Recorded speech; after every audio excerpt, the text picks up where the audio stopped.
Elle est en place. C'est la poudre. Tiens, on a découpé une femme en morceaux rue de la bienséance à 2 pas du chat. Tiens, on a découpé une... I am a feminist.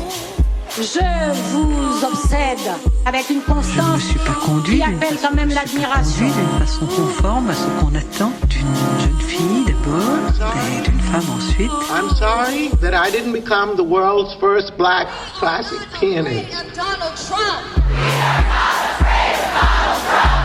Je crois qu'une femme qui existe dans son temps, à l'intérieur de son temps, n'a pas d'époque, elle marque son époque. Bienvenue dans La Poudre, une conversation intime, profonde, avec des femmes artistes, activistes, politiques, des femmes inspirantes, des femmes puissantes. Comment sont-elles devenues femmes ? Contre quoi ont-elles résisté ? Que crient-elles ? Que rêvent-elles ? Que lisent-elles ? Je suis Lorraine Bastide et aujourd'hui, je reçois Anne Hidalgo.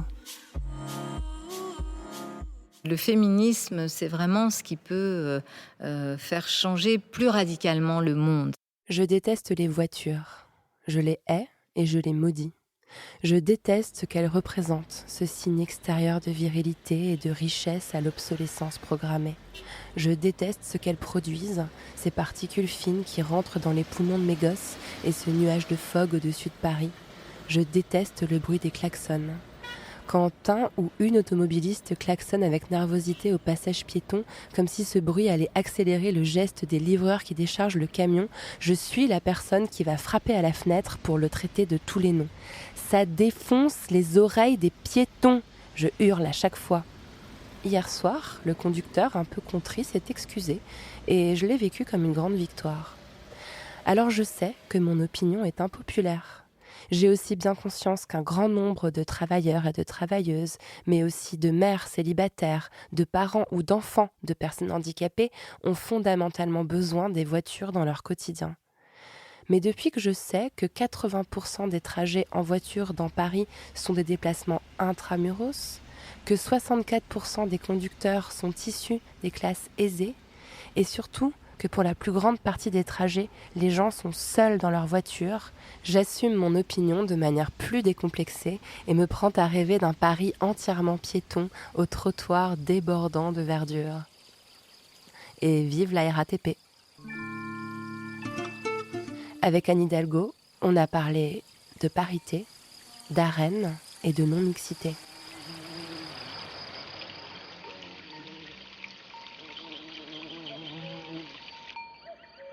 Anne Hidalgo, vous êtes la maire de Paris, ou plutôt la mairesse. Je ne peux pas m'empêcher de féminiser votre fonction, parce que moi je le trouve très joli, ce mot, contrairement à ce qu'en pense l'Académie française. Et j'ai envie d'insister, vous êtes la première femme à diriger l'hôtel de ville depuis la création de votre fonction. Vous êtes aussi l'une des très rares femmes à diriger une métropole de plusieurs millions d'habitants dans le monde. Nous sommes au cœur de Paris. D'ailleurs, on entend parfois le métro passer dans votre bureau, très vaste, très impressionnant. Vous présidez aussi le C40, le groupement des 81 plus grandes villes du monde engagées contre le dérèglement climatique, 651 millions d'habitants, 25% du PIB mondial. Anne Hidalgo, vous êtes en politique depuis plus de 20 ans. Est-ce qu'il est plus facile d'être une femme de pouvoir en 2018 qu'en 1998 ? D'abord, merci beaucoup. Est-ce que c'est plus facile ? Je pense qu'il y a forcément une évolution qui se fait en 98. On prépare la loi sur la parité qui est votée en 2000. Donc forcément, il y a un peu plus de femmes aujourd'hui dans le monde du pouvoir, mais on est quand même dans un monde, un univers, notamment l'univers politique, fait par les hommes pour les hommes, avec leurs règles du jeu. Donc il y a encore une base très difficile pour les femmes, où la caricature, le fait qu'on vous considère souvent encore comme illégitime, ça existe encore. J'ai réussi à m'en détacher un peu, mais objectivement, ça existe encore et ça reste difficile d'être une femme en politique en 2018 en France. On va avoir l'occasion d'y revenir assez largement. Avant ça, on va faire un petit retour en arrière parce que dans La Poudre, on aime bien essayer de comprendre les parcours qui permettent aux femmes d'arriver aux fonctions qu'elles exercent aujourd'hui. Vous êtes installé avec votre famille à l'âge de 2 ans à Lyon. Vous avez grandi dans le quartier de Vèze, je crois. C'était comment de grandir à Lyon, dans ce quartier-là ? D'abord, c'était nouveau puisque je venais d'Espagne. Mes parents avaient décidé d'émigrer en France. Et le choix de Lyon, c'était un choix par le travail qui était celui que mon père allait faire, ouvrier, dans des usines de Lyon. En fait, je sortais quand même... C'était pas un cocon, mais disons que vous êtes dans un pays, vous avez une langue, une famille, etc. autour de vous, et tout d'un coup, vous arrivez dans un pays où il fait froid, où vous parlez pas la langue, où vos parents ne parlent pas la langue, où vous sentez quand même l'angoisse quand même de ce changement de vie. Donc c'était forcément, je pense, très intense. J'ai des souvenirs vraiment des vrais souvenirs, pas des souvenirs qu'on m'a racontés, mais des vrais souvenirs toute petite, parce que je pense que c'était quand même des choses que j'ai dû vivre avec sûrement de l'angoisse, à travers l'angoisse de mes parents, de l'anxiété, puis aussi une excitation de la découverte. Donc Lyon, à l'époque, c'était une ville très grise, très sombre, très noire. Le plan Malraux allait arriver quelque temps après pour rénover et redonner des couleurs magnifiques, notamment au Vieux-Lyon. C'était une ville dans laquelle on trouvait qu'il faisait froid. Quand on est arrivé en France, il y a eu un hiver avec de la neige. Et nous, on n'avait jamais vu ça, la neige. On a trouvé ça magnifique. Mais au début, on croyait que c'était des petits papiers qui tombaient du ciel. Donc, c'est des découvertes. Voilà. Grandir à Lyon, arriver à Lyon, ce sont plein de découvertes. Et puis une conviction de mes parents que c'était vraiment l'endroit où on allait grandir. On n'était pas de passage, on était vraiment là pour s'intégrer. Et c'est l'apprentissage d'une autre langue. Il y a une langue du dedans, une langue du dehors, parce que ma sœur qui a 2 ans de plus que moi, quand on a commencé à aller à l'école maternelle, puisqu'on était toute petite, on a appris en quelques mois. Un enfant apprend, ça vient vite, ça apprend très vite. En 3 mois, on parlait français et entre nous, on parle français, mais avec les parents, on parlait espagnol. Donc voilà, c'est cet apprentissage-là, ces découvertes. Et puis c'est une ville, alors du coup, très exotique par rapport au sud de l'Espagne, mais je garde un très bon souvenir, vraiment un très bon souvenir. À Vèze, on était dans une cité HLM, qui était une très vieille cité. Il n'y avait pas de salle de bain, c'était vraiment très rustique comme confort, mais dans cette cité, qui n'était pas très grande non plus, il y avait vraiment toutes les nationalités. Il y avait des Arméniens, des Italiens, des Espagnols, des Portugais, il y avait des Russes, il y avait des Français, il y avait tout un groupe de gamins avec lesquels j'ai grandi. Et on jouait ensemble dans la cour, on faisait plein de trucs, on partait à l'aventure. J'ai lu qu'avec votre sœur, vous faisiez du football féminin, que vous êtes beaucoup construite par le sport. Oui. À ce moment-là, c'est ça ? Oui. Alors très vite, en effet, pour moi, le sport, c'était... D'abord, j'aimais courir, j'aimais ma sœur aussi. Elle a poursuivi dans le foot. On a essayé à un moment donné, ça c'était plus tard, à l'adolescence, de créer un club de foot féminin. Et puis, on n'a pas réussi parce que c'était quand même très compliqué. Alors, du coup, on s'est rabattu sur le volley. Pourtant, j'étais pas très grande. Mais bon, un club était prêt à accepter qu'on crée une section féminine. Et le seul club qu'on ait trouvé qui a accepté de créer une section féminine, c'est un club de volley. Mais on avait tenté d'abord le foot. Et moi, j'aime bien le sport. Moi, ça, j'adore le sport. Alors, vous nous l'avez rappelé, vous avez quitté le sud de l'Espagne, l'Andalousie, la ville de Cadix, très blanche, qui contraste avec ce Lyon très noir que vous décrivez, qui contraste aussi avec le régime qui était instauré en Espagne à l'époque. C'était la dictature. C'était la dictature de Franco. On ne sait pas forcément dans l'esprit de tout le monde, ça s'est achevé finalement assez récemment, en 75, à la mort du dictateur. Votre grand-père était un républicain, il faisiez partie de ces hommes et de ces femmes qui se sont battus contre Franco. Est-ce que c'est quelque chose qui vous a été transmis dans votre enfance, cette dimension politique du combat qui était celui de votre grand-père ? Oui, enfin l'histoire familiale, c'est une histoire que mon père, puisque c'est l'histoire paternelle, mais aussi l'histoire maternelle, qui nous a vraiment été transmise. J'ai la chance finalement d'avoir grandi certes en dehors de mes racines, mais du coup de pouvoir en avoir aussi d'autres, voilà. Mais surtout avec un récit. Très vite, je me suis intéressée vraiment à ce grand-père, à cette grand-mère que j'ai jamais connue parce qu'elle est morte au retour de la guerre d'Espagne, à cette vie quand même qui a été celle de beaucoup d'Espagnols, qui a été celle de mon père notamment, réfugié en France, puis reparti, un grand-père emprisonné, condamné à mort, pas exécuté. Donc bien sûr qu'il y avait quelque chose de... Quand vous êtes un enfant, ce sont des choses qui vous paraissent tellement étranges. D'abord que votre père, vous vous dites, il a perdu sa mère quand il avait 10 ans. Bon, c'est des choses qui vous frappent quand vous êtes un enfant, donc vous avez envie de comprendre, de connaître. Et du coup, cet engagement politique au sens, rêver d'un monde meilleur pour soi, pour ses enfants, c'est quelque chose qui m'a vraiment été transmis. Donc c'est vrai que mes parents étaient pas du tout sectaires, c'est-à-dire qu'ils nous ont pas élevés dans l'idée qu'il y a des gentils, des méchants, pas du tout. C'était une éducation qui était très ouverte, très portée sur la connaissance, alors que eux avaient arrêté l'école très tôt, l'un comme l'autre. Ma maman est couturière, mon papa, il a fait plein de choses, il est devenu électricien, mais ils ont arrêté l'école à 13 ans, même pas. Donc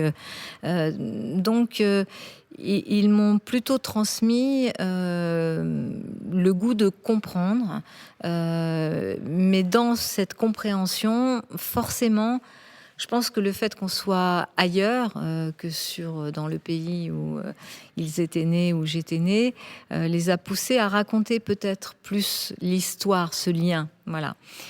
On l'a pas raconté avec nostalgie, mais vraiment, pour moi, bien sûr que ça a construit mes engagements, dont mon engagement politique. Votre papa était syndicaliste aussi, je crois l'avoir lu. Oui. Ça, il y avait quand même aussi une conscience de classe, bien une sûr, conscience de gauche qui une était conscience présente, de gauche, j'imagine, une conscience sociale très forte, parce que je viens d'un milieu ouvrier, mais mes oncles étaient ouvriers aussi, travaillaient dans le bâtiment, dans tous les secteurs qui s'ouvraient. Et moi, quand j'étais petite, j'aimais bien me mettre un peu dans un petit coin et puis écouter les grands, les adultes. J'adorais les histoires de leur vie, quoi. Je voulais comprendre ces adultes qui étaient ma famille, ce qu'ils avaient au fond d'eux-mêmes, essayer de les comprendre. Parce que quand on est petit, on comprend pas toujours les adultes. Et donc, je me mettais dans un petit coin et je les écoutais parler. Et ils parlaient tout le temps, les hommes parlaient beaucoup du travail. Voilà, le travail, leur travail. Leur vie, c'était le travail. C'était leur famille, bien sûr. Mais leur dignité, ce qu'ils portaient, ce qu'ils savaient faire, ce dont ils étaient fiers, c'était quand même ce qu'ils réalisaient aussi dans le travail. Et donc... très vite, j'ai pensé que la question principale, c'était la question du travail. Parce que de toute façon, c'était celle dont j'entendais parler. Et mon père était syndicaliste. Il était très, très respectueux, mais quand même très révolté, même si avec l'âge, il s'est vraiment assagi. Et du coup, j'ai vraiment... j'avais ce goût. Après, j'avais aussi, sur le travail, on habitait dans un quartier qui était un quartier très ouvrier, rue du Bourbonnais. Il y avait plein d'usines à côté. Et j'avais une copine, je ne l'ai jamais revue. Je dis son nom, peut-être que si elle entend. C'est l'endroit. Elle s'appelait Geneviève Musto. Voilà. Et Geneviève Musto, son papa était gardien d'une usine juste à côté. Et notre grand truc, c'était aller jouer dans l'usine quand il n'y avait plus les ouvriers, plus personne, parce qu'il était très dangereux, c'était interdit, mais c'est pas grave, on y allait. Donc voilà, moi j'ai grandi avec l'idée que l'usine, le monde ouvrier, le monde du travail, c'était quand même un monde plein de choses très fortes, quoi, puisque j'entendais quand même des choses à la fois dures, mais très fortes et qui me paraissaient être totalement ce qui permet à chacun de se construire. Donc c'est comme ça que j'ai eu envie de faire du droit du travail. C'est ça, quand on connaît la suite de votre carrière, on se rend compte à quel point ça peut être impactant d'avoir ce genre de récit dans l'enfance. Bien sûr.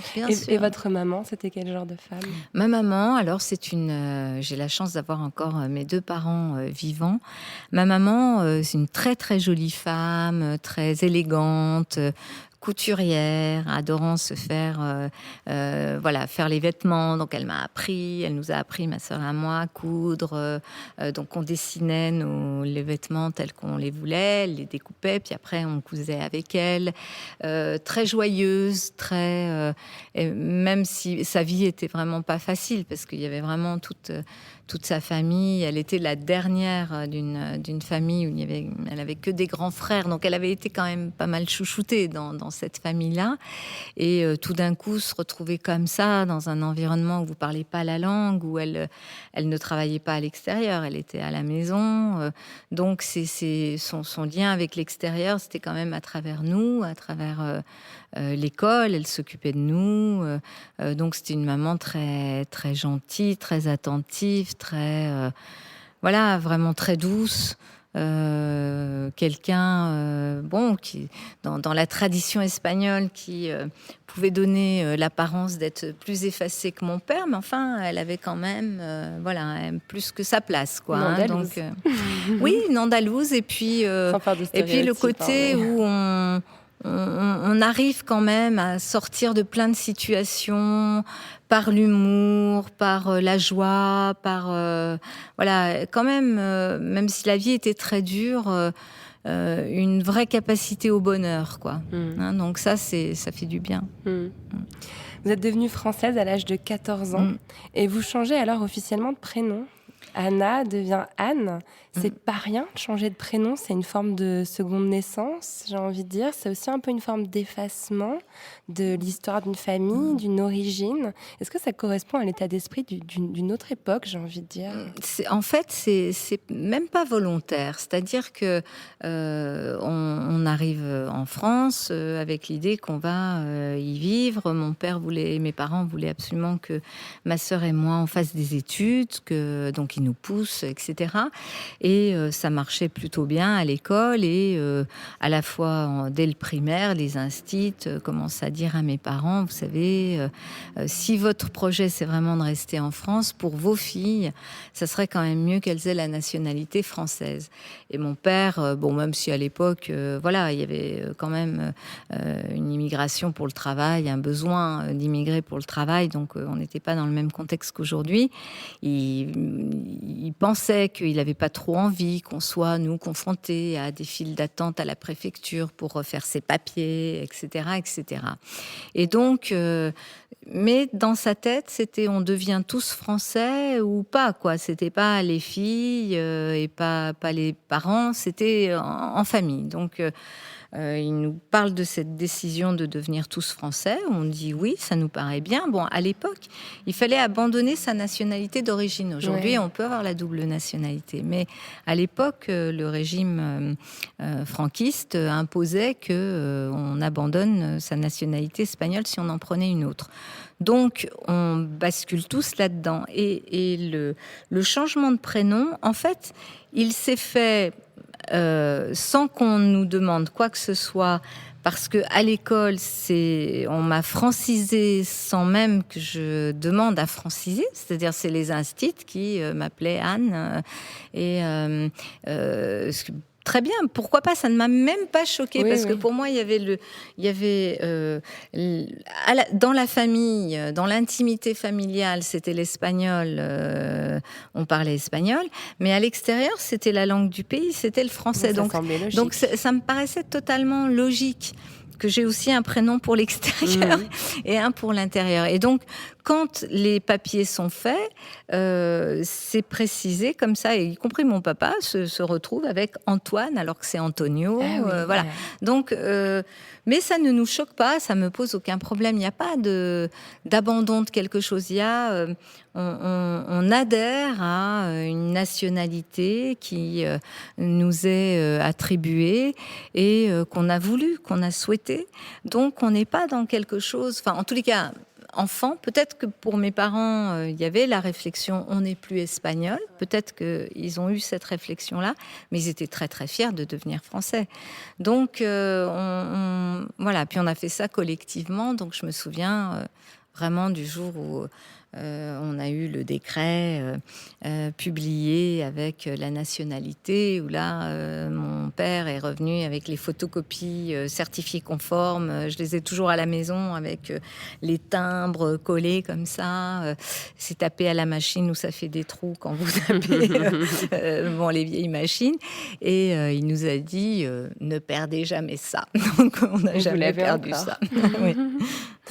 Vous dites souvent que c'est à cause ou grâce à votre père que vous êtes devenue féministe. Ça veut dire quoi quand vous dites ça ? Ah oui, c'est d'abord mon père qui était un homme de gauche, etc. Mais quand même, c'était un espagnol, un mâle espagnol, voilà, quand même avec élevé avec un certain nombre de stéréotypes sur les femmes, sur les filles. Mais en fait, il avait 2 filles, ma sœur et moi, et il ne nous a pas du tout élevés comme des filles au sens où on n'aurait pas dû réussir à l'école, etc. De ce point de vue, il a été vraiment incroyable. Il voulait, pour lui, c'était l'éducation, donc il nous a poussés. Il n'y avait rien de trop beau dès lors qu'on travaillait, etc. Mais après, il était quand même très soucieux d'avoir son autorité, alors de père, de mâle, etc. Et bien sûr, avec quand même une représentation de la société qui était très marquée par ce qu'était l'Espagne, qui était quand même un pays avec beaucoup de rigidité. Très patriarcal. Patriarcal, c'est avant la Movida, c'est la question du qu'en dira-t-on, la peur que ces filles tournent mal, peur que tout parent peut avoir, bien sûr, pour un garçon ou une fille, mais du coup, c'est vrai qu'à l'adolescence, avec ma sœur, on était quand même toutes les deux assez, combatives, disons, pour nos libertés, et on avait vraiment envie de s'affirmer, quoi. Donc, il fallait quand même s'affirmer, lui montrer qu'il pouvait avoir confiance en nous, que non, il n'allait rien nous arriver, que et voilà, on était des grandes filles qui étaient capables aussi de se protéger et de ne pas tomber dans des galères qui auraient pu effectivement, qui étaient aussi des galères dans lesquelles d'autres filles tombaient. Donc, il a fallu quand même affirmer. Une liberté à conquérir, vous dites parfois. Ouais. Vraiment, vraiment. Donc, du coup, assez vite quand même, j'ai commencé à m'intéresser au féminisme. Et en plus, ça arrive au moment où les mouvements féministes commencent vraiment à se déployer. C'est le moment de la loi Veil sur l'avortement. C'est la libération sexuelle. Moi, c'est mon adolescence. Donc, je m'intéresse. Je vais beaucoup à la bibliothèque. Je lis plein de livres. Je m'intéresse au féminisme. Et puis, quelques temps après, s'ouvre à Lyon la librairie des femmes, qui était place des Célestins. Donc, où là, je plonge dans une littérature, mais en prenant tout ce qui vient. C'est-à-dire, c'est vraiment... Vous avez un titre qui vous revient à l'esprit de l'époque qui vous a marqué, qui a marqué l'entrée dans cette pensée-là ? Oui, vraiment. Du côté des petites filles, qui est vraiment un livre écrit par des féministes italiennes et qui raconte comment une éducation de genre se fait à partir des stéréotypes. La construction de genre. La construction de genre.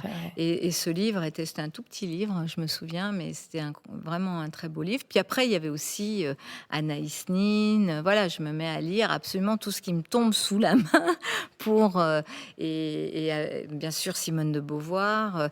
Et donc avec une conviction quand je grandis, là, vers 17, 18 ans, que le féminisme, c'est vraiment ce qui peut faire changer plus radicalement le monde. C'est-à-dire que le jour où cette égalité-là, le jour où les femmes arrivent, accèdent à des endroits qui leur sont interdits, etc., que ce jour-là, les choses peuvent vraiment changer. Donc vraiment, c'est vrai que dans je dirais, le contexte familial, ça m'a poussée à vraiment ce questionnement sur la place des femmes. Mais au-delà de ça, c'est vraiment par la littérature aussi que je suis venue et que je suis venue après aussi à la politique. L'enchaînement est parfait pour ma question suivante, qui est une question rituelle de la poudre. Est-ce que vous êtes née femme ou l'êtes-vous devenue ? Oh, je pense que je le suis devenue, vraiment.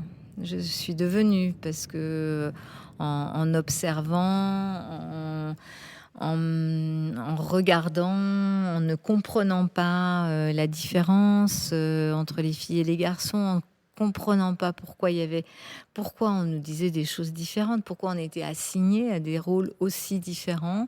Donc je le suis vraiment devenue. Oui, je suis devenue et heureuse de l'être parce que je me dis bon, finalement, même si les femmes ne sont pas du tout une minorité, mais elles sont un peu élevées comme si elles étaient des minorités.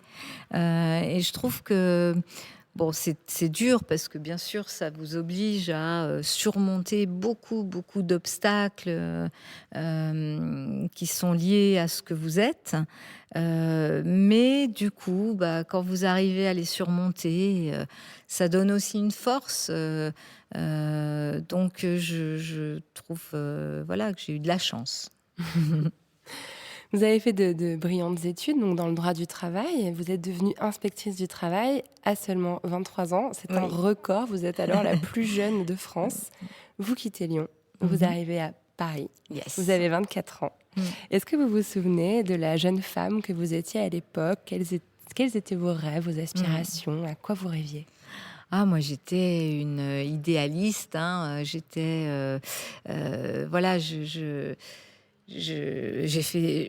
J'aimais beaucoup, bien sûr, faire des études. J'aimais beaucoup apprendre, comprendre. Je me sentais engagée, quoi. J'étais quelqu'un, j'avais envie de vivre pleinement, d'aller au bout de ma vie, quoi. Et je l'ai toujours, cette envie-là. Donc, aller au bout de ma vie, voilà. Et curieuse, parce que forcément, je viens d'un milieu qui n'était pas celui dans lequel je commençais à évoluer. Donc, du coup, c'est de la curiosité. C'est quelque chose de très... Enfin, voilà, c'est une ouverture.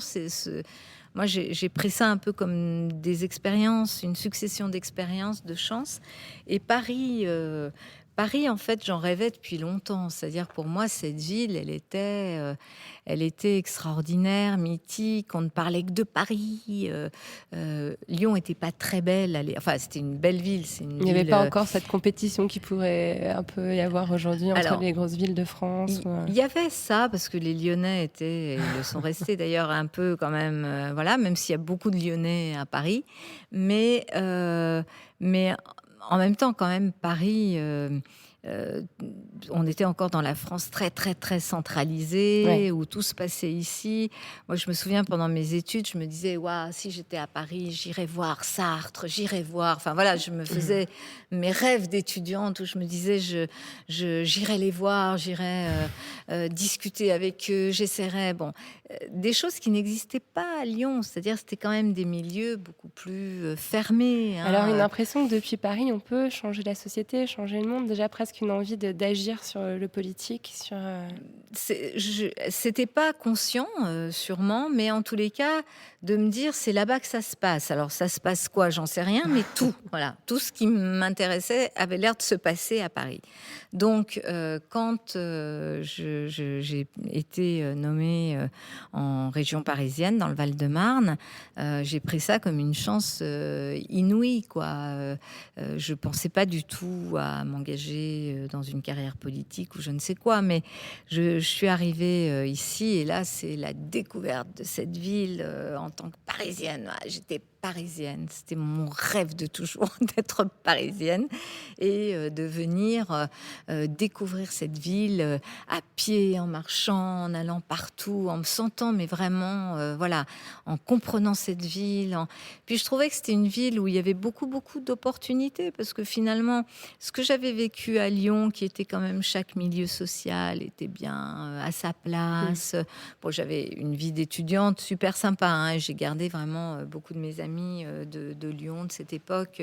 Je continue à les voir, on est bien sûr très proches, mais c'était quand même un esprit plus chacun chez soi, quoi. Et arriver ici, la ville cosmopolite, avec des gens qui sont tous déracinés, enfin presque tous. Donc je me disais, waouh, je suis comme eux, quoi. Je suis parisienne parce que comme eux, je suis déracinée. Je viens d'ailleurs, je rêvais de cette ville.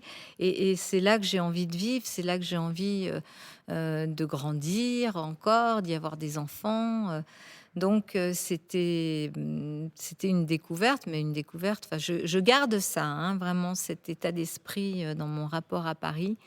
Parce que pour moi, Paris, c'est un personnage vivant, quoi. C'est pas... c'est pas un nom, c'est pas quelque chose sur une carte, c'est pas juste des bâtiments avec une histoire. Non, c'est vraiment un personnage vivant qui m'a vraiment transformée, hein. Cette ville m'a transformée, donc j'étais fière d'être parisienne. C'est vraiment d'arriver là. J'avais mes copines et copains de Lyon qui venaient. Je crânais, comme on dit, en disant on va au Trocadéro, tel ou tel endroit. Bon, j'avais l'impression vraiment d'être parisienne. J'étais trop contente. Alors, est-ce que c'est Paris qui vous a donné... Parce qu'en fait, moi, je m'interroge vraiment sur le moment où on bascule de convictions intimes, politiques, profondes, du féminisme que vous nous avez décrit, qui vous habitait à l'époque, à un jour, on pousse la porte du Parti socialiste, on s'engage en politique et on décide qu'on va faire cette carrière-là. Qu'est-ce qui suscite le déclic, en fait ? En fait... moi, je me suis jamais projetée dans l'idée que j'allais faire être élue, etc. Ça m'intéressait. À un moment donné, j'ai poussé la porte du Parti socialiste, mais c'est tardivement. C'est en 94, en fait, tardivement par rapport à tout ça. 94, après la défaite du PS en 93 aux législatives, je me suis dit bon, allez, va voir, quoi. Peut-être mon environnement était, il y avait beaucoup de militants socialistes qui avaient essayé de m'entraîner un peu dans les réunions. Puis franchement, quand je voyais les réunions PS, je me disais au secours, je ne vais pas perdre de temps à ça, quoi. De temps en temps, j'allais écouter des conférences avec tel ou tel leader du PS qui venait parler, mais passer mes soirées dans des réunions de section, c'était vraiment, ça ne m'intéressait pas du tout. J'avais adhéré à la CFDT en étant inspectrice du travail. Ça me plaisait beaucoup. J'avais l'impression d'être utile à cet endroit-là. Mais bon, en 94, je décide de prendre ma carte. Je suis pas une militante très très active, mais bon, voilà, j'ai quand même ma petite carte. Bon, et en 96, 97, il y a des élections législatives anticipées. Là, il y a des camarades socialistes qui me disent « Mais pourquoi tu te présenterais pas aux législatives dans le 15e face à Édouard Balladur ?» Donc, autant vous dire que les chances étaient assez minces. Mais à l'époque, je me dis « Mais non, c'est pas mon truc. Moi, j'ai pas envie de ça. Ils viennent me chercher. Pourquoi ?» Enfin, bon, c'est gratifiant, mais franchement, non, ça me dit rien. Donc, je décline. Et je suis pas mécontente. Moi, j'ai ma vie professionnelle. À ce moment-là, je suis en train de bouger. Je quitte le ministère du Travail. Je fais pas mal de trucs. J'avais fait une mission au Bureau international du travail sur les femmes, le travail des femmes et comment les législations du travail pouvaient aider cela. J'avais fait... J'étais en train de faire un passage en DRH dans le privé Donc de partir sur une autre vie professionnelle. Et 97, donc Lionel Jospin gagne. Et là, quand même, je me dis, waouh, c'est quand même super, quoi. Il y a une belle équipe autour de lui. Il y a la Dream Team autour de lui. D'abord, c'était un personnage que je connaissais pas, hein, mais que je trouvais extrêmement inspirant. J'aimais bien la façon de parler, des questions de démocratie. Ça me touchait beaucoup, beaucoup, beaucoup. Et donc, à ce moment-là, c'est toujours un peu le hasard. C'est un de mes anciens directeurs qui vient de décéder, un directeur du ministère du Travail, me dit, tu sais, Martine Aubry, elle cherche quelqu'un sur la formation professionnelle, qui a les compétences qui sont les tiennes. Je pense que, à mon avis, si tu postules, tu seras prise. Et je me dis, ça faisait 1 an que j'étais partie dans le privé, en DRH, donc où on m'avait proposé vraiment, hein, j'étais sur une petite rampe de lancement qui était très sympa, et je me dis quand même, j'ai trop envie, c'est trop tentant. Donc j'ai envoyé mon CV, on m'a rappelé. Ça s'est fait en 1 heure. J'ai donné ma démission, voilà, et j'ai rejoint le cabinet de Martine Aubry. Et là, j'ai commencé à découvrir le monde politique, je dirais, à la fois de l'intérieur, mais par le bon côté des choses, c'est-à-dire avec des gens qui avaient envie de faire, de bouger, de changer les choses, il y avait un élan aussi, il y avait un espoir incroyable avec l'élection de Lionel Jospin. La gauche revenait au pouvoir en France après. Absolument, puis c'était quelqu'un qui était tellement, la façon dont il gérait une équipe plurielle, en donnant la parole à chacun de ses ministres, bien sûr, tous autant qu'ils étaient. Il y avait des personnalités quand même assez fortes. Déjà, Martine Aubry en était une, mais il y avait vraiment... Et donc là, je commence à comprendre, à apprendre, et petit à petit, je me dis, bon, c'est quand même intéressant. Et puis, bon, je travaille sur les questions de formation professionnelle, mais comme j'étais quand même toujours tentée par les sujets liés aux droits des femmes, il y a la loi sur la parité, oui. Donc on me demande de participer, de contribuer à cette loi, ce que je fais vraiment avec beaucoup d'énergie, d'envie, etc. Et je me souviens d'une discussion avec Martine Aubry, qui, à l'époque, on se vous voyait, elle me dit, voilà, on a besoin de femmes qui ont déjà une formation, une expérience. Il faudrait quand même commencer aussi à penser, est-ce que ça vous intéresse pas, les municipales? Et moi, j'avais pas du tout prévu ça, mais je voyais Bertrand Delanoë qui commençait à se préparer pour les municipales de 2001. J'aimais bien ce qu'il racontait, lui aussi, ce qu'il disait, j'avais l'impression qu'il décrivait un peu ma vie avec les choses qu'il avait envie de changer, qui correspondaient à ce que j'avais envie de changer aussi dans ma vie citoyenne. Et je suis allée le voir. Au début, il n'a pas du tout compris que je venais en disant peut-être que tu aurais besoin, en tout cas, je serais partante pour t'accompagner. Lui, il a cru que je cherchais un job mais ce qui n'était pas du tout le cas. Et après, il a compris que en fait, je voulais me présenter. Donc, il m'a dit, écoute, vas-y, en gros, fais tes preuves. Donc, je l'ai soutenu. Il y a eu de la bienveillance autour de vous, j'ai l'impression, beaucoup, qui a accompagné ce début de parcours. Vraiment, à ce moment-là, beaucoup, parce que c'est vrai que il y a Martine Aubry, il y a Elisabeth Guigou, il y a...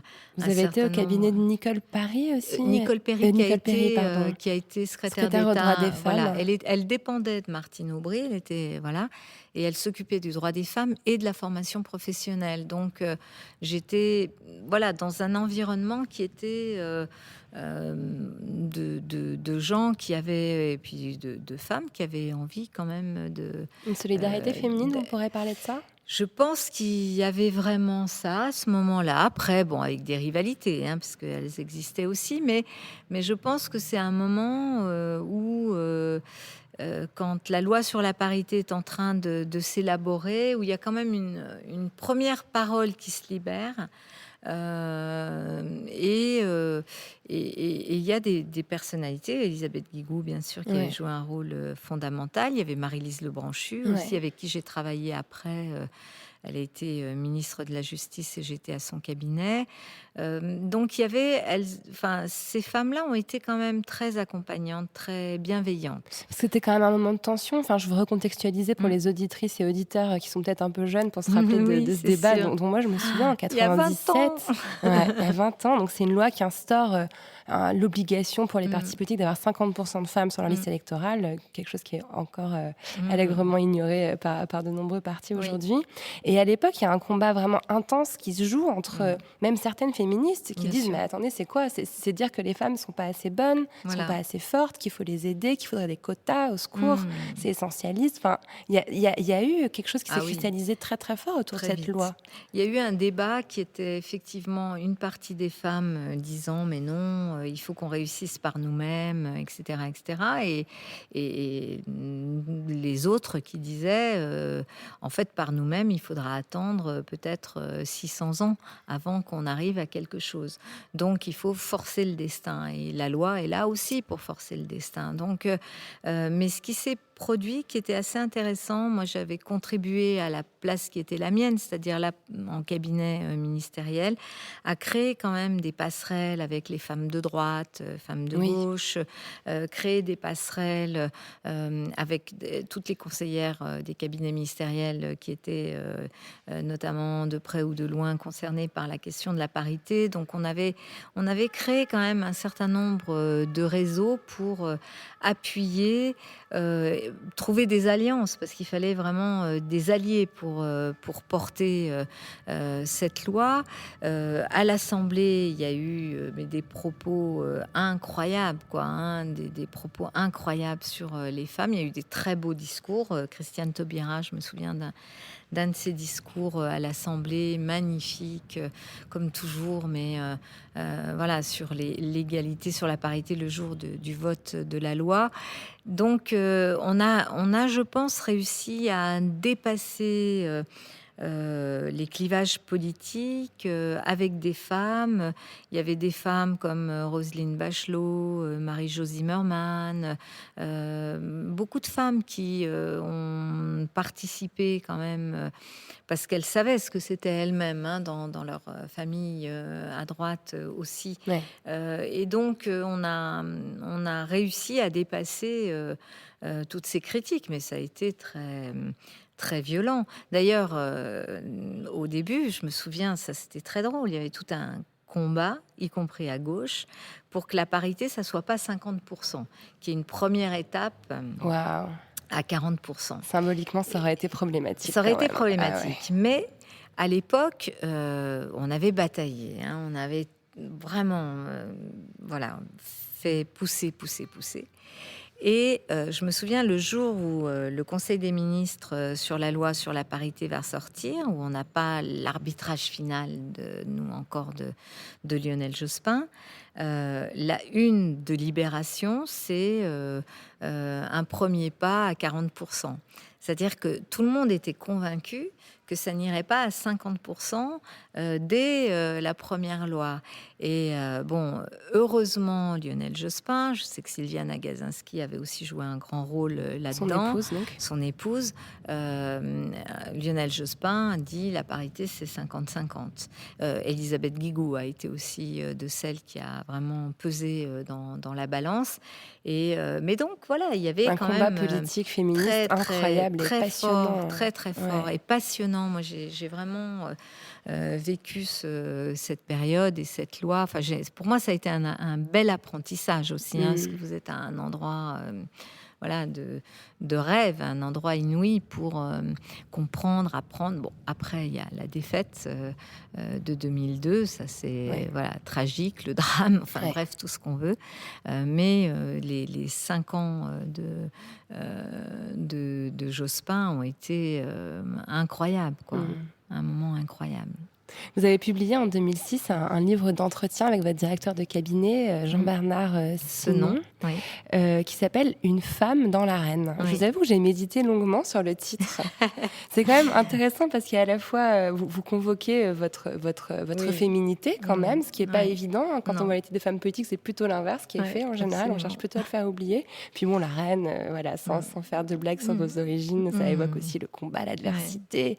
Enfin, quel titre ? Pourquoi l'avoir appelé comme ça, ce livre ? Parce que, en fait, ce livre, ça doit être en 2006 à peu près. C'est en gros, je suis élue en 2001, quand même pendant... Vous êtes élue donc à la mairie de Paris, aux côtés de Bertrand Delanoë. Et je suis première adjointe de Bertrand Delanoë. Et là, moi, je pensais que le plus dur, c'était la campagne. En fait, non, le plus dur, c'est ce qui vient après. Et donc, j'arrive ici. Moi, j'avais quand même 20 ans de vie professionnelle derrière moi, donc je n'étais pas... Voilà. Alors, certes, pour les gens qui suivaient les appareils politiques et le personnel politique, je sortais de nulle part. Mais bon, et donc là, pendant 4-5 ans quand même, c'est... alors, j'étais beaucoup moins médiatisée, mais c'est quand même des attaques permanentes,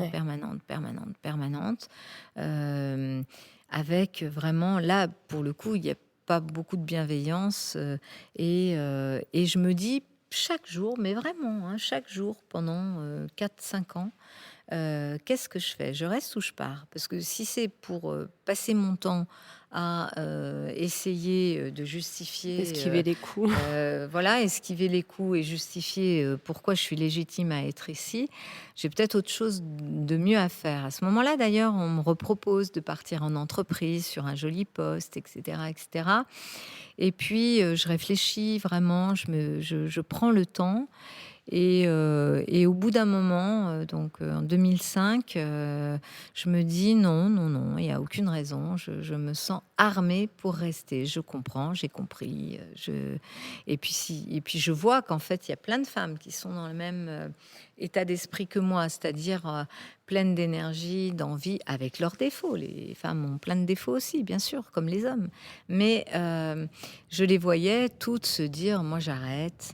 Et je me suis dit, attends, on a fait la loi sur la parité, mais notre problème, ça va être que les femmes vont faire un mandat. Elles vont abandonner. Elles vont abandonner parce qu'elles vont se dire le prix à payer est beaucoup trop élevé. Et du coup, on n'aura jamais de transmission d'une expérience qui nous permettra quand même de nous inscrire dans la durée. Et donc, au bout de quelques années, je me dis non, c'est bon, je reste.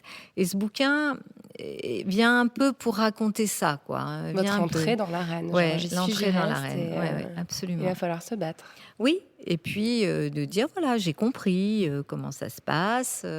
Quand on est lucide sur les process, les motivations, c'est beaucoup plus facile que quand on ne comprend pas toujours d'où ça vient. Et je me suis dit, ça peut être utile quand même de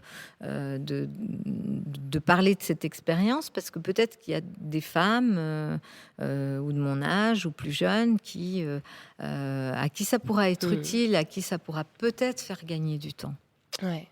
Alors moi, ce que je voyais dans ce titre, c'était aussi...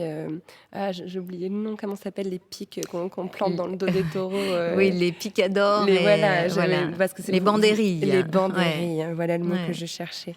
Voilà, vous subissez, depuis que vous êtes en poste à la mairie de Paris, ce que vous avez décrit à l'instant en tant que première adjointe, ça s'est décuplé. Je pense que le mot est faible. Absolument. Les attaques sont d'une violence insoutenable. On vous menace de mort chaque jour sur les réseaux sociaux. Dans la presse également, parce que certains articles, franchement, voilà. Puis il y a ce livre dont je ne vais pas citer le titre, qui est d'une cruauté vraiment sans fin à votre égard. Comment vous parvenez à garder, j'ai presque envie de dire, la santé face à ces attaques-là ? D'abord, je pense que le parcours, le fait que je suis quelqu'un qui a des convictions, qui quand même aime bien construire, ça vous protège un peu. Après, c'est vrai que quand je suis devenue mère, et puis surtout l'année dernière, là, cette espèce de bashing délirant, de ce déferlement de haine parce que j'essaye de faire en sorte qu'à Paris, on puisse respirer, tout simplement. C'est très déconcertant, hein, très, très déconcertant, parce que vous vous dites, waouh, qu'est-ce qui se passe là ? C'est quoi ce déferlement ? C'est quoi cet irrationnel là qui s'empare y compris de gens très bien, mais enfin, il y a quand même quelques chroniqueurs télé ou radio. Franchement, je pense qu'ils sont très largement sortis de leur rôle de journaliste. Et là... il faut être solide, c'est pas évident, parce que c'est vrai que je me suis retrouvée quand même toute seule au milieu du truc, à me prendre des coups partout, et ça a beaucoup sonné, hein, les équipes aussi, donc vous vous dites, faut être fort pour 150 là, parce que eux, ils sont en train de quand même de douter d'eux-mêmes, voilà. Et ça, c'est pas possible, parce que je pense que mes détracteurs, ce qu'ils voulaient, c'était ça, c'était distiller le doute, sûr, affaiblir, décourager, dégoûter. Donc, moi, j'ai la chance d'être quand même solide, bien entourée, d'avoir un mari, des enfants, des amis, de pouvoir arriver à un moment donné à détacher un peu, c'est-à-dire apprendre. Bien sûr qu'il y a des critiques qu'il faut accepter, et qu'il faut accepter de se remettre en question et de remettre en question un certain nombre de choses. Mais à ce niveau d'excès, d'abord, je pense que le fait que c'était tellement excessif n'a pas servi la cause destructrice que ces gens-là, que finalement, je suis toujours là, voilà. Ça aussi, c'est un fait. Et que ça n'a pas... je me dis, moi, j'écoute, j'avance. Je suis aussi très soutenue par les Parisiens. J'avais l'impression de vivre d'ailleurs dans deux mondes parallèles. Un monde où un microcosme s'excitant beaucoup sur mon action, sur moi, sur Paris, comme si tout d'un coup cette ville était devenue un enfer sur terre. Et puis à côté, les Parisiens, les gens qui n'ont pas forcément accès à cette parole médiatique, mais qui vivent leur ville et qui me parlaient avec leurs insatisfactions, mais aussi leur soutien. Et j'avais l'impression d'être dans deux mondes parallèles, décalage complet, dont un monde soi-disant représentant la réalité ne représentait pas du tout la réalité que je pouvais vivre moi-même à Paris. Donc, petit à petit, quand même, vous arrivez à débroussailler quand même tout ça, à dénouer, à défaire des nœuds, des fils, et à essayer d'expliquer ce que vous comprenez de ce qui est en train de se passer. Dans ma compréhension, qu'il y ait une base de gens qui soient en désaccord total, qu'il y ait une base de gens qui disent la méthode n'est pas la bonne, d'accord, mais laquelle ? Parce qu'en gros, ceux qui ont parlé de la méthode, c'est des gens qui auraient voulu qu'on n'agisse pas. Moi, c'était pas fermer les voies sur berge. Quand je vois mes opposants politiques expliquer, oui, bien sûr, c'est ce qu'il faut faire, mais pas comme ça. Et pas dans le temps, d'accord. Donc ça veut dire qu'on le fait pas, parce que faire ça 3 ans après avoir été élu, on peut pas appeler ça de la précipitation. Mais si je laisse passer les 3 ans, ça veut dire que je le fais pas, puisqu'il en reste 3, et dans les 3 qui suivent, on le fait pas. Donc j'ai essayé d'expliquer, de comprendre, et puis de se dire moi je pense d'abord que cette ville a des vrais résultats, c'est-à-dire on gagne tous les classements internationaux, on vient de gagner, sur un des classements de The Economist, on vient de gagner 19 places en termes de qualité de vie. Et on vient en même temps me faire le procès de c'est pas de la qualité de vie. Donc je me dis j'avance, j'écoute, je fais pas ça pour moi. C'est-à-dire, si je faisais les choses pour moi, j'aurais pu vivre tranquille dans ce bureau en jouant le jeu des puissants. Peut-être qu'on démêle aussi ce qui relève du sexisme dans les attaques que vous subissez. Enfin, il y a eu des rumeurs sur de la filiation de votre plus jeune fils que je n'ai pas du tout envie de reproduire ici. Non. On est quand même dans l'insulte de base vis-à-vis des femmes, c'est-à-dire la tromperie, exactement. Est-ce que c'est ça aussi qui vous aide à tenir, à vous dire finalement c'est de la misogynie, c'est des attaques qui sont... Bien sûr, des choses très très fortes de ce point de vue-là, y compris par exemple, parce que ça c'est une réflexion que j'ai pu partager avec d'autres femmes, d'ailleurs aussi dans le monde de l'entreprise, où en gros on vivait la même chose, c'est-à-dire vous accédez à un poste de responsabilité et l'autorité au féminin, ça s'appelle l'autoritarisme. Non, j'exerce une autorité, je suis dans une fonction d'autorité. Et si je dans les portraits de vous, c'est très très frappant. Quand vous êtes première adjointe, on vous décrit comme une espèce de plante verte effacée, qui n'a aucun avis, qui obéit au doigt et à l'œil à Bertrand Delanoë. Et quand vous êtes élue, vous devenez une dragonne autoritaire qui coupe des têtes. Enfin, c'est délirant. Et ça, je me dis, bon, quand même, cette description-là, c'est une description d'abord totalement fausse, parce que je suis comme j'ai toujours été. Moi, je suis un être social, mais alors à 100%. C'est-à-dire, j'adore être dans... Même quand je ne suis pas d'accord, j'adore être dans quelque chose où on se convainc, on apprend, on comprend, etc. Et par ailleurs, plutôt sur un fonctionnement collégial. Après, bien sûr, il y a un moment, vous êtes face à la décision, et la décision, elle vous incombe, pas sur tout. Il y a des tas de décisions que je dois vraiment négocier ou porter totalement collectivement, mais il y a aussi des décisions, des orientations, un cap, sentir les choses et fixer un cap que vous devez faire, où vous êtes à un moment donné seul face à cette décision. Mais ce qu'il y avait derrière une partie de ces critiques-là, c'était quand même la contestation de l'autorité au féminin, parce que l'autorité au féminin, c'est quelque chose de contesté. Et je pense que, alors autour de moi, certains me disaient n'en parle pas, parce que vraiment, si t'en parles, c'est pire. J'ai dit mais non, moi je pense qu'il faut dire les choses, il faut nommer les choses, et le fait de nommer le sexisme quand il s'exprime d'une façon aussi sournoise, eh bien il faut le faire, ça aidera les autres. Exactement. Voilà. Ouais.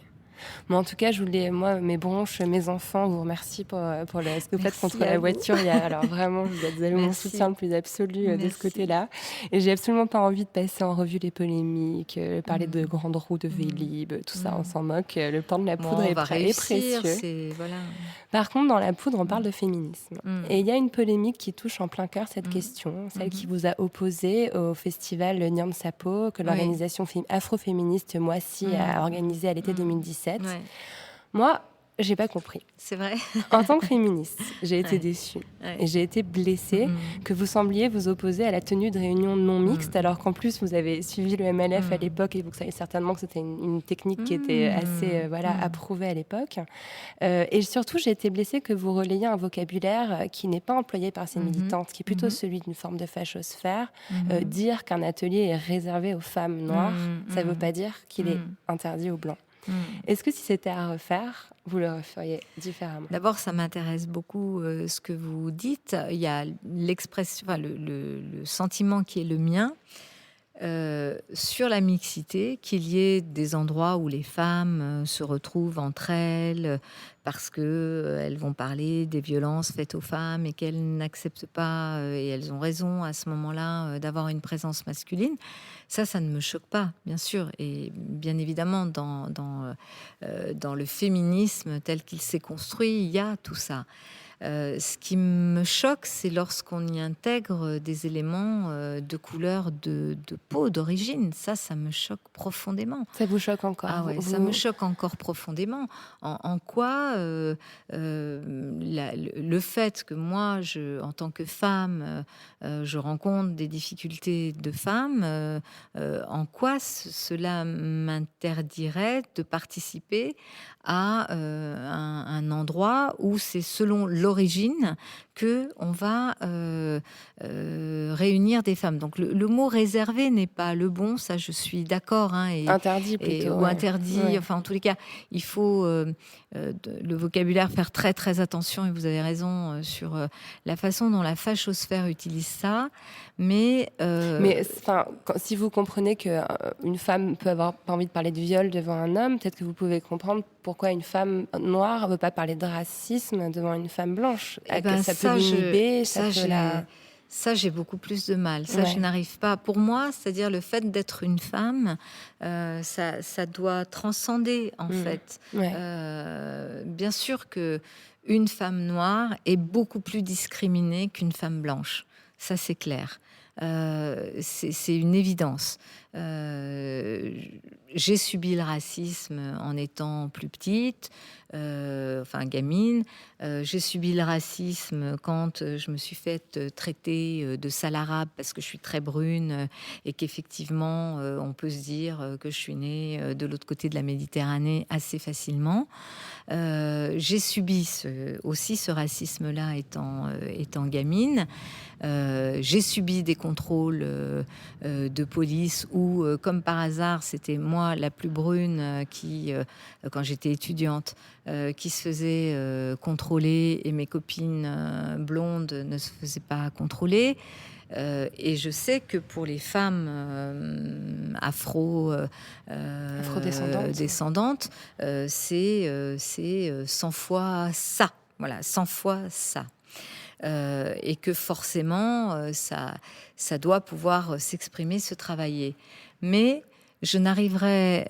vraiment, je pense que c'est un piège que de séparer à l'intérieur, entre guillemets, de cette famille féministe, de faire une différence en fonction de la couleur. Parce que le féminisme, il a toujours été très international.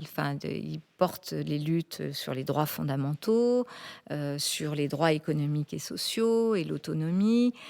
Il a une dimension de solidarité qu'il a toujours prônée, et puis une dimension internationale aussi.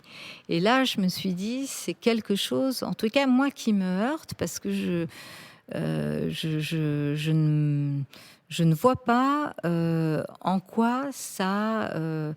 comment dire, par cette interdiction à participer à ce type de réunion, je suis mise du côté de celles qui ont potentiellement un comportement raciste. Or, c'est pas vrai, je ne suis pas dans ça. Vous vous sentez traitée de raciste en tous les cas, je pense qu'il y a peut-être dans mon ressenti. Il y a une phrase qui m'a interpellée suite à une polémique pendant la campagne pour la mairie de Paris.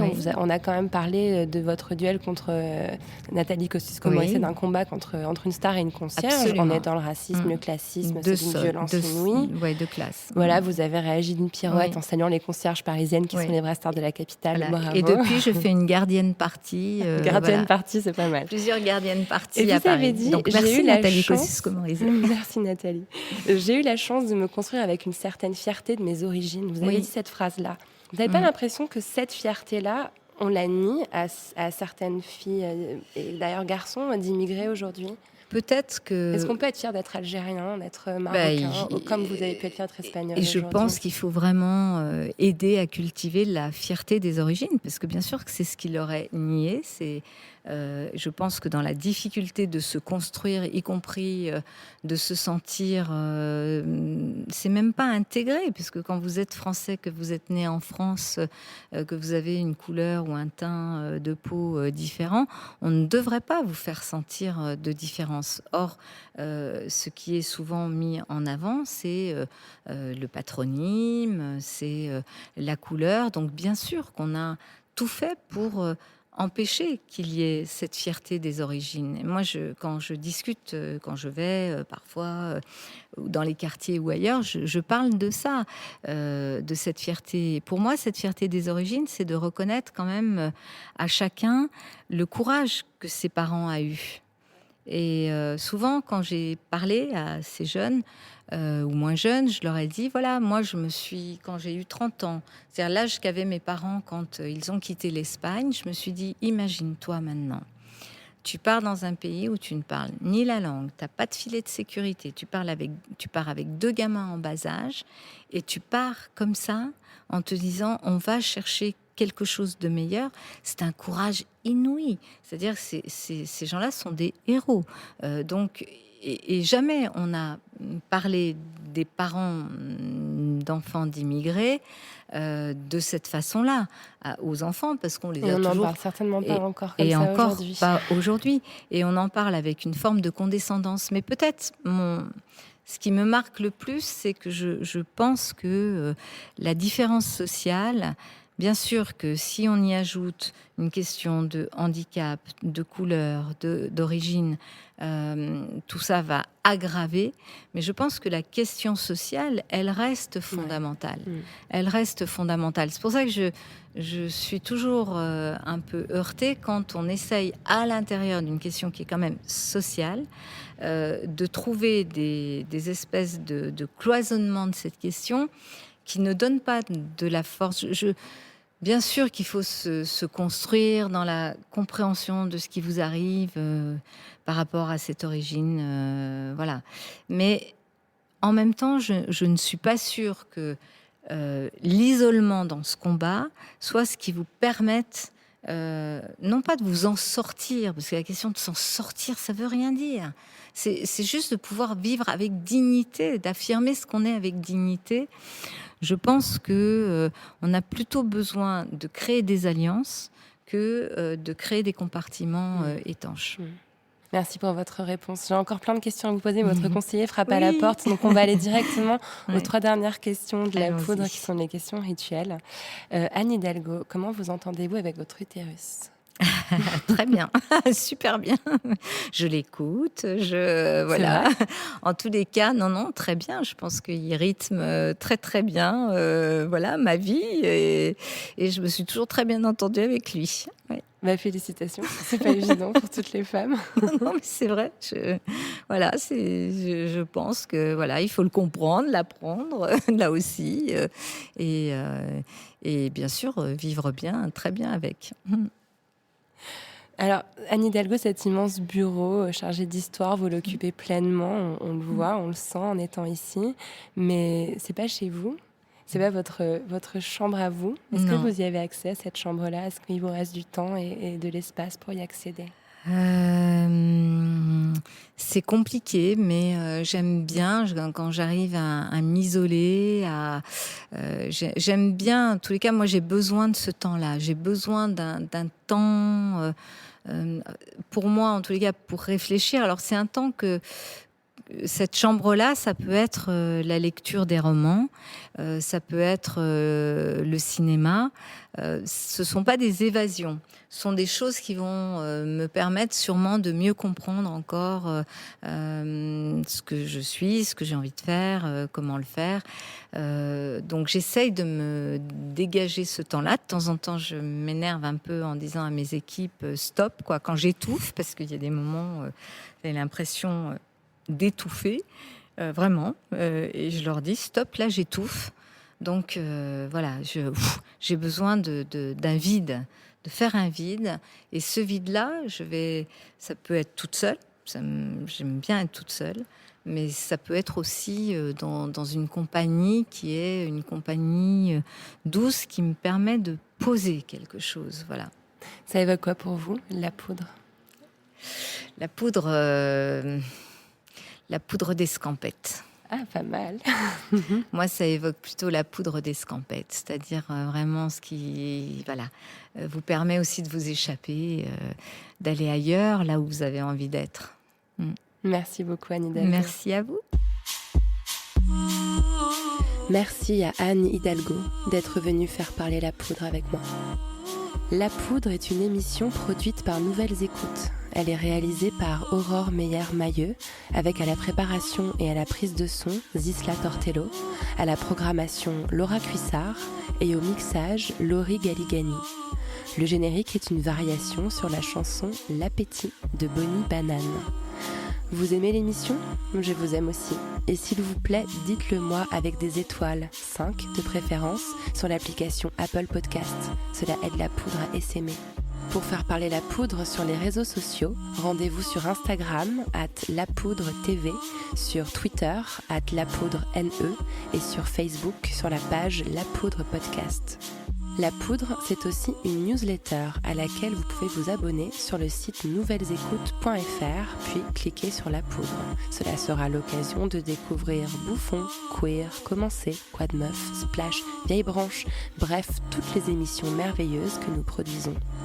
Vous l'avez sûrement remarqué, La Poudre aime les livres. Si vous aussi, rendez-vous sur notre site La Poudre lit, où nous recommandons toutes les 2 semaines des ouvrages pour aller plus loin après l'écoute des épisodes. À très vite et continuez de faire parler la poudre.